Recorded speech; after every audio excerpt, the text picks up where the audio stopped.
We've endeavored to go to symbolic places, significant locations, and also institutions for reasons that our institutions, we are as strong as our institutions, and our institutions are built on principles and values.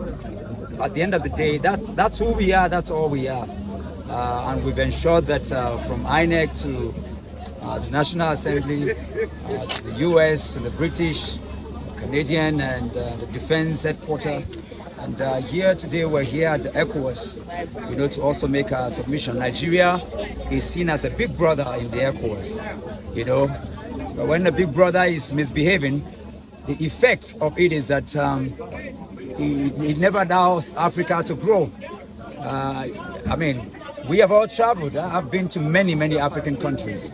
And I recount in Syria alone, in Liberia, in Namibia, all over the place, in Kenya.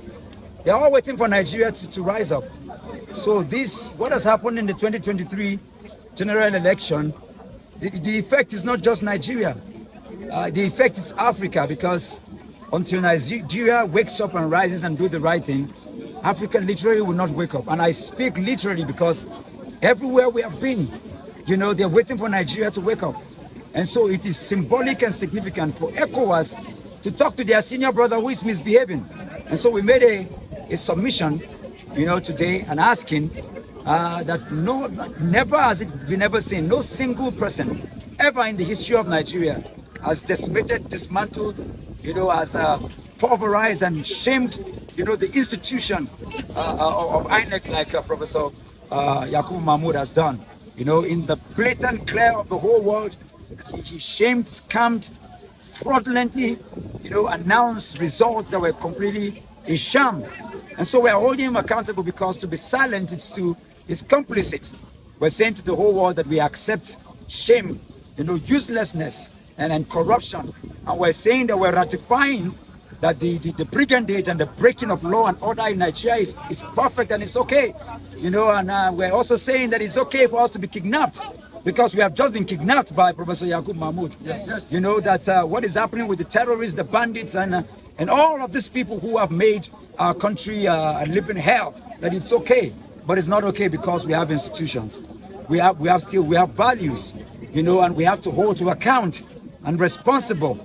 And so we're making a resolution with the ECOWAS and saying, tell your senior brother, your elder brother, whose mandate.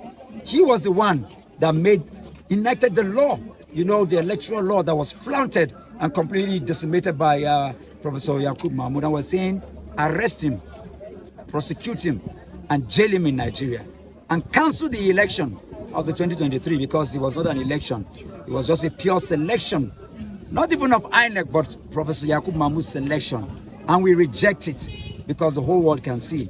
And we're asking to put in place an interim solution that will allow for a resolution that are pending from all over the places, that will allow for a committee that will come in place to bring a new INEC chairman, to allow us to have a free, fair, and credible election. And also for all those whose families have been brutalized, killed, burnt in several places, that the government should compensate, reward, and help to put out truth and reconciliation committees in several places from Lagos, Rivers State, because our nation needs healing. And if Nigeria is healed, ECOWAS is healed, Africa is healed, and it will bring a lot of succor to the whole world. The whole world is waiting for Nigeria. ECOWAS is waiting for Nigeria. And so it's symbolic and significant for us to come here and make this deposition of our resolution. That's why we came here today. Okay. Nigeria is said to be a country where they hear word. And it's important to also remind our rogue leaders that when you give birth to Peking, as you know they hear word, your Peking go hear word? No. Now your Peking go teach you lesson. Even if we stop today, we haven't stopped. Have you heard of the adage that I am kneeling down?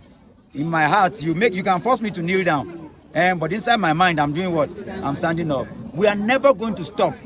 Even if we leave this, we are never going to stop until the right thing is done. It is a fight for which we are committed to do for the rest of our life.